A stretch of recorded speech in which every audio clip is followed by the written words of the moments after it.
Assalamualaikum warahmatullahi wabarakatuh. Apa kabar anak-anak? Tentunya dalam keadaan sehat semua ya. Alhamdulillah. Baik, kali ini kita akan belajar tentang penyakit menular, yaitu TBC.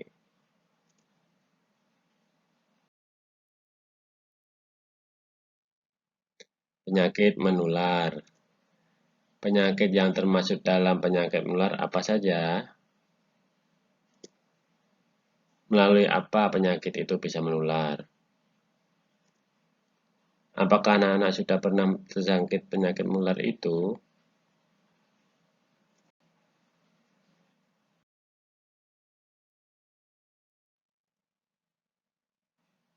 Tujuan pembelajaran ini, setelah mengikuti pembelajaran, siswa diharapkan A.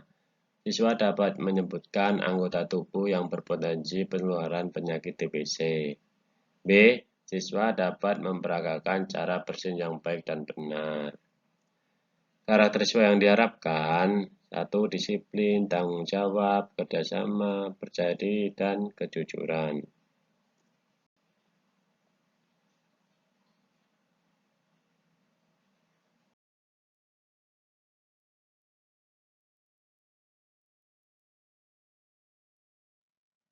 Apa itu penyakit menular?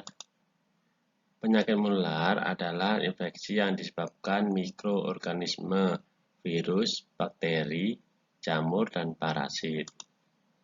Ciri penyakit menular adalah dapat berpindah ke orang lain yang sehat sehingga menyebabkan orang yang tadinya sehat menjadi sakit.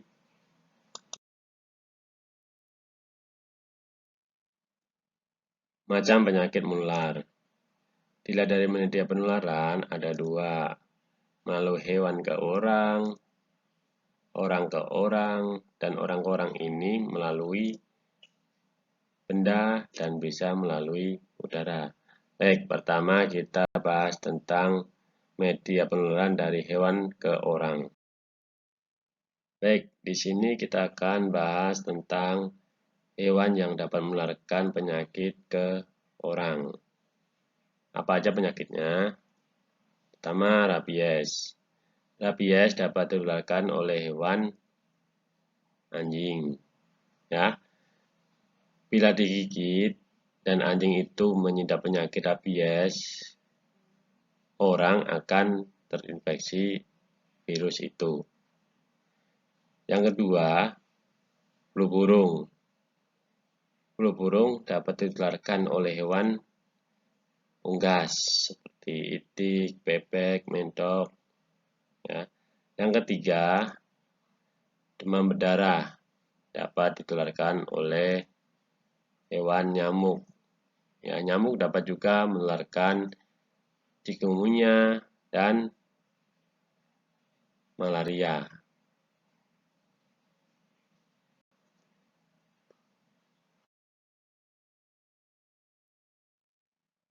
Setelah mempelajari penyakit yang ditularkan oleh hewan ke orang, kita akan belajar tentang penyakit yang ditularkan oleh orang ke orang. Baik, di sini kita akan bahas tentang penyakit yang dapat ditularkan dari orang ke orang. Yang pertama, melalui benda. Penyakit apa yang dapat ditularkan melalui benda? Yaitu penyakit kulit. Contoh, panu, cacar air. Jika dua orang bergantian menggunakan satu handuk, itu kemungkinan besar akan terjangkit penyakit kulit yang diderita oleh orang itu. Yang kedua, yang ditularkan melalui udara, seperti batuk, COVID, dan TBC. Di sini kita akan bahas secara luas tentang penyakit TBC.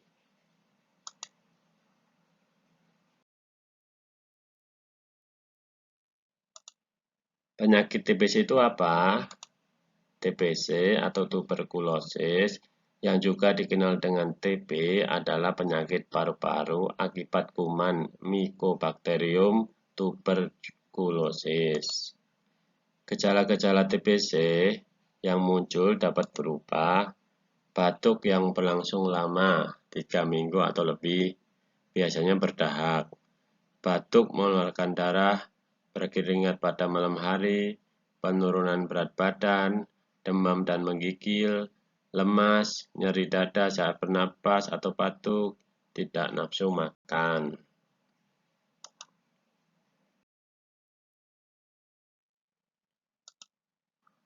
Penyebab penyakit TBC.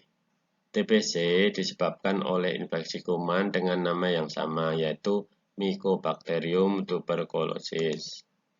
Kuman atau bakteri ini menyebar di udara melalui percikan ludah penderita, misalnya saat berbicara, batuk, atau bersin. Meski demikian, penularan TBC membutuhkan kontak yang cukup dekat dan cukup lama dengan penderita, tidak semudah penyebaran flu. Makin lama seorang berinteraksi dengan penderita TBC, semakin tinggi risiko untuk tertular.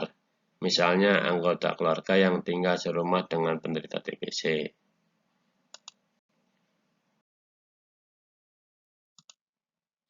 Pengobatan penyakit TBC. Prinsip utama pengobatan TBC adalah patuh untuk minum obat selama jangka waktu yang dianjurkan oleh dokter, minimal 6 bulan. Apabila berhenti minum obat sebelum waktu yang dianjurkan, penyakit TBC yang diderita berpotensi menjadi kebal terhadap obat-obat yang bisa diberikan. Jika hal ini terjadi, TBC menjadi lebih berbahaya dan sulit diobati.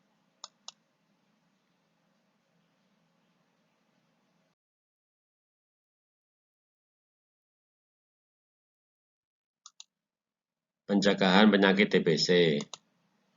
Salah satu langkah untuk mencegah TBC adalah dengan menerima vaksin BCG. Di Indonesia, vaksin ini termasuk dalam daftar imunisasi wajib dan diberikan sebelum bayi berusia 2 bulan. Langkah untuk mencegah penularan penyakit TBC yaitu saat bersin harus ditutup bagi penderita TBC. Cuci tangan setiap saat. Rumah memiliki sirkulasi udara yang baik. Meludah tidak sembarangan bagi penderita TBC. Budaya hidup sehat. Kebersihan lingkungan. Dan jangan tidur dengan penderita TBC.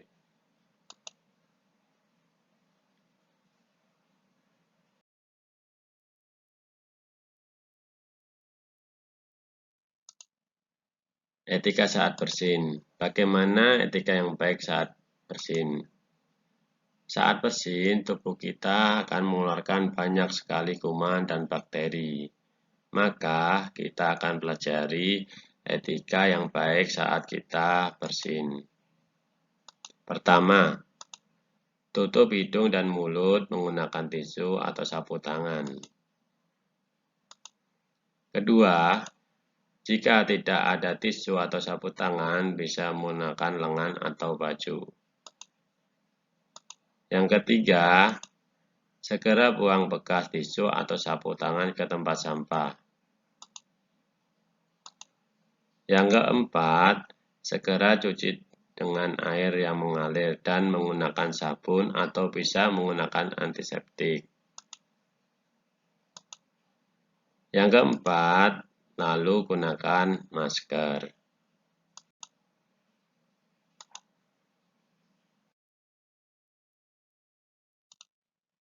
Tugas.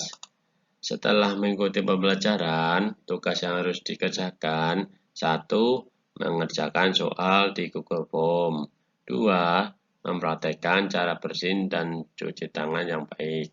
Tugas berupa video dikirim ke grup WA PJOK. Manfaat yang didapat setelah mengikuti pembelajaran ini: 1. Budaya hidup sehat. 2. Menjaga kebersihan diri dan lingkungan. 3. Mencegah penyakit.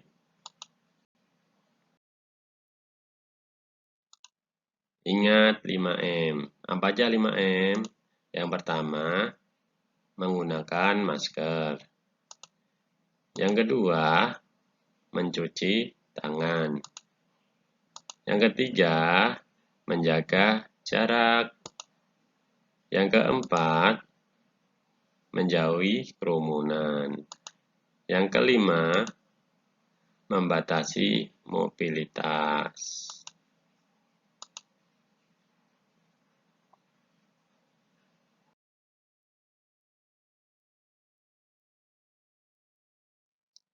Selamat mengerjakan. Terima kasih. Sampai jumpa.